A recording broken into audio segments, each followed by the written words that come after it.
Je leur recommande entre 3 et 5, ce qui peut faire peur en fait initialement. Mais donc tu te demandes à quelle fréquence tu devrais envoyer des infolettes. Ça, je te dirais que c'est probablement la question qui me revient le plus parce qu'en fait, moi, c'est Simon, le gars d'email. Je donne des stratégies d'email marketing et je parle que de ça sur mes réseaux sociaux. Fait qu'abonne-toi si ça t'intéresse ou tu veux améliorer tes résultats. La fréquence d'envoi, en fait, c'est nuancé ma réponse que je vais donner. On peut commencer du fait que si vous voulez vendre énormément, ce qui n'est pas souvent le cas, on veut faire un peu plus attention à la relation qu'on a avec nos abonnés, puis c'est sur le long terme, ce qui est le plus pratique de toute façon pour faire des ventes.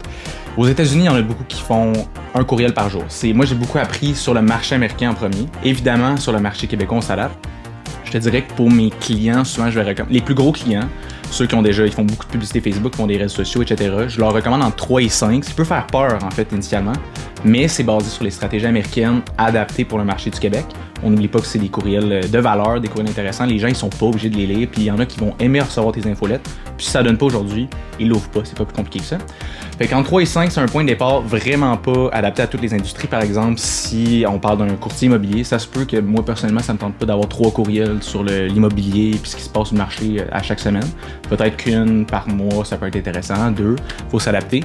Puis au final, le truc que je donne, c'est de se fier directement aux données. Fait que tes taux d'ouverture et tes taux de désabonnement. Si tes taux d'ouverture sont au-dessus de 25%, autour de 30%, ben les gens, ils sont encore très réceptifs à tes envois. Commence pas à stresser que t'en envoies trop. Puis sinon, ben, si tes taux d'ouverture sont au-dessus de 0,5 ou 1%, t'en envoies peut-être trop ou t'as pas les bons types de contacts dans ta liste. Fait que sinon, ça revient vraiment à se fier aux données, se fier aux chiffres au lieu d'inventer ou de se dire « Ah, j'en envoie trop, j'en envoie pas assez ». On regarde les stats, puis on s'adapte. Ça. Exactement, on m'appelle s'il y a un problème. Et voilà. Donc, en commentaire, j'aimerais ça savoir, en ce moment, t'envoies à quelle fréquence des infolettes à ta liste? Puis, ben, si t'en envoies pas, qu'est-ce que tu fais? Qu'attends-tu?